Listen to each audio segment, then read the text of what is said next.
Hi, I'm Greg Hendricks, and welcome to MEL tip number 2. It can be time consuming to place joints in a character that's in a relaxed pose or in areas like the fingers.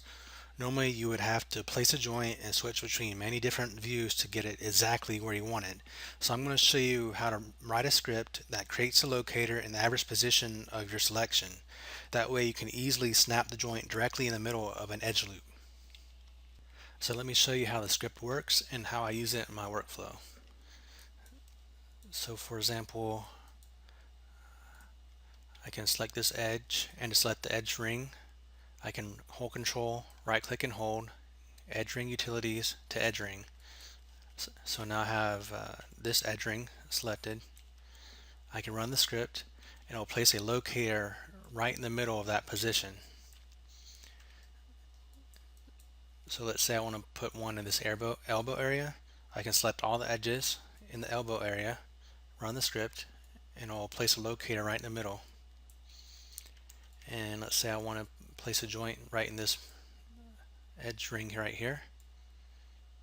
So I'll select it, run the script, and right now is when I would make modifications to it. Like for example, if it didn't place it exactly where I wanted it, I can still nudge it around.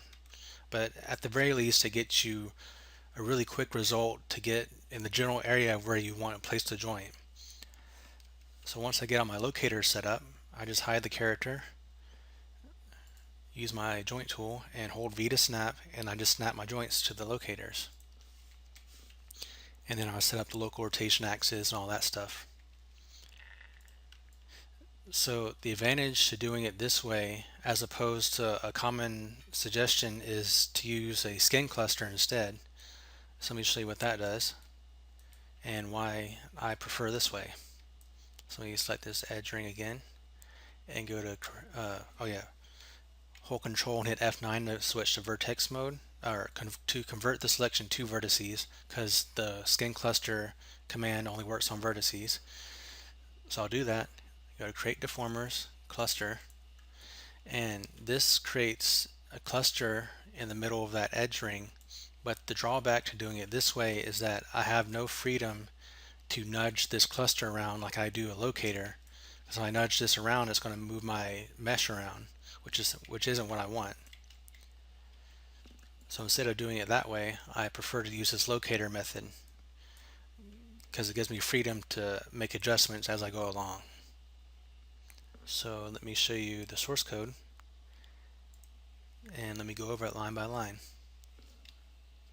So the first thing I do is convert selection of vertices with the convert selection of vertices command, which makes sense. And the reason I do that is because I notice if I get the average position of an edge ring or edge loop, it won't give me the proper position, but it will work just fine for the vertices. So I do that first. And then I get a list of the selection, which is the list of the current selected vertices, and I use the flatten flag. And let me go to the history panel and create a sphere. And let me show you what this flag is for. So let me grab all these vertices, and you'll see Maya returns this kind of group format. And what the flatten flag will do is tell Maya, I don't want this group format, but I want each piece individually separated. So instead of having this group format, it'll say vertex 0, vertex 1, vertex 2, vertex 3, etc. And the reason we do this is because later on we're going to be looping through each vertex, and we don't want that group format messing up our loop. So now we got the list, we got a current selection of the vertices in this array. So now I'll use the size command on the vertices array and get the total number of vertices that are currently selected. Then I'll initialize some variables right here that will hold the sum of the x position, y position, and z position. And then I do a for loop, and I'll loop through the vertices that are selected, and for each vertex I'll get the world space position. And to get the position of a vertex in Maya, you use the xform command, query the world space, translation, and then you tell it the vertex name. And you store this in a float array, which you see right here. And then in this float array, once you call xform world space translation, index 0 will be x, index 1 will be y, and index 2 will be z. So then I add up all the x position sum, the y position sum, and the z position sum. And to get the average position, I'll take the sum and divide it by the total number of vertices. And in case you forgot from math class, to get the average or the mean of something, let's take three numbers, let's say 1, 3, and 5. Logically, we'll know that 3 is the average, but to get this mathematically, first you get the sum of all the numbers, so add them all together, and that is 9. And then you take the sum and divide it by the total number of items. So in this case, it's 3 items, so divide it by 3, which will give us number 3. So mathematically, that's how you figure that out. So the logic of this script mathematically is very, very simple.